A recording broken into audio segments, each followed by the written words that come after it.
FOMO and YOLO are just a few things we'll hear this summer when scrolling on social media and seeing other people's plans for the summer. However, the feeling of missing out can really impact teens while they take a break from school.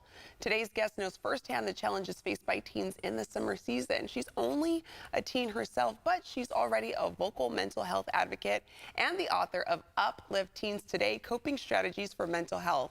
Joining us this morning is Tanvi Arikapudi. Hello, Tanvi. Hi, thank you so much for having me here today. Yeah, we're happy to have you on. And I wanted to ask you, we're talking about mental health. Why is mental health important in the summer especially? Yeah, so mental health is especially important in the summer, and that's because of all the mental health challenges that arise due to our change in routine and schedule. Like we wake up and sleep at different times, the people we socialize with are so different than we typically would at work or at school. And also, there's so many options out there that we can do in the summer that throughout the year we bookmarked, that now it's finally the summer, it kind of gets overwhelming. So, being able to know that mental health is important over the summer and prioritize taking care of that is the most important thing you can do. Yeah, we want to make sure we're doing that, especially for teens. So let's talk about some of the specific challenges that teens face during this season. What would you say those are right now? Yeah, so there's a lot of challenges teens face, and like one of them is they have to balance out studying for a test like in the fall that's like SAT or something, and also having fun. And another one is low self-esteem because when we don't talk to people as often, we feel lower in our self-value. Also feeling overwhelmed with the options, like I said, feeling bored, and also just feeling really isolated from everyone else, like they're either on vacation, and also that can cause some jealousy. So there's a lot of challenges that we face, and some of them like are unexpected as well, but being able to know that it's okay to face those challenges is really important. Yeah, and we should always be focusing on our mental health and making sure that it's in good standing. But why is taking care of our mental health especially important over the summer?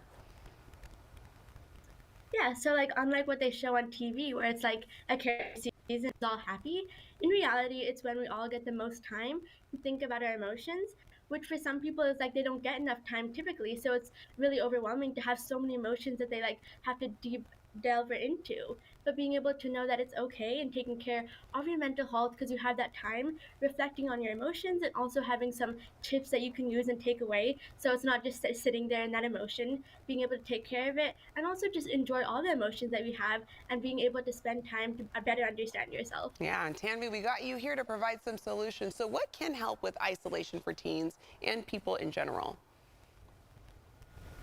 Yeah, so what I say like about isolation definitely is usually when we're at school or at work, like all our friends are the ones we talk to now, but now that they're on vacation or they're around the country, like you're alone. But being able to find those people who are close by, like local friends or even your family, like it can be online or in person, but just having those game nights or family nights or anything that you enjoy rather than sitting down and talking in a room being bored, like having some fun activities that you can just enjoy the company of someone else can really lower your isolation, even if it's rarely around the summer, just still having that socializing time. Yeah, I like that you mentioned boredom because it does happen when we're home for the summer, we run out of things to do. So when boredom does strike during the summer, what can teens do to find activities that bring them joy while keeping them engaged?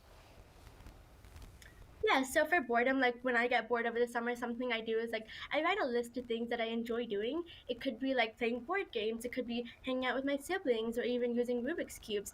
Anything that I enjoy, I just write all of them down. So when I'm bored in that moment or some other time, I can just refer back to that list. And even online, like taking some inspiration from that and writing those things down in the list, being able to look at it when you feel bored can really help you feel like, hey, here's something I can do. And then you go off and do that no matter how long or how short of a time, you still have something that you can do that can take you out of the I don't know what to do sort of feeling. And with so many things to do and responsibilities to juggle, how can teens avoid feeling overwhelmed and maintain a sense of that balance? Yeah, so like feeling overwhelmed with all the options can be really stressful. But what I typically do, and like I see a lot of my friends do, is just like over a calendar, just roughly write down different activities you want to do, different days or different weeks, and being able to overlook your summer that way, you can be able to prioritize your things and add some things along the way. But at the end of summer, when you have all those things checked off, tasks or even fun activities that you wanted to do, you can feel a sense of relief and also like you achieved something. You achieved having all those things that you were stressed and overwhelmed earlier, but being able to actually achieve all those things and like you feel really relieved as well. Yeah, and Tanvi, I mean, you definitely, I feel like, are not suffering from boredom. You're 14 years old. You've written a book, your best-selling book, Uplift Teens Today, Coping Strategies for Mental Health. Sounds fascinating. Could you give us a sneak peek into what readers can expect when looking at this? Yeah, so Uplift Teens Today basically it shares my story of moving from Ireland to the US about 4 years ago, and also all the other teen challenges I faced, like over online learning, the isolation, even just friendship troubles, feeling stressed for any tests. I wrote all those emotions down so people who read it, like adults, kids, and teens, can just feel a sense of, hey, I'm not alone in these emotions, because that message really helped me in my journey. Like when I heard my family talk about their challenges as well, I felt so much more less isolated and more connected to them. So being able to read a teen like me, like write down all my challenges, someone reading it can feel connected, but not just leaving them off with that feeling connected emotion.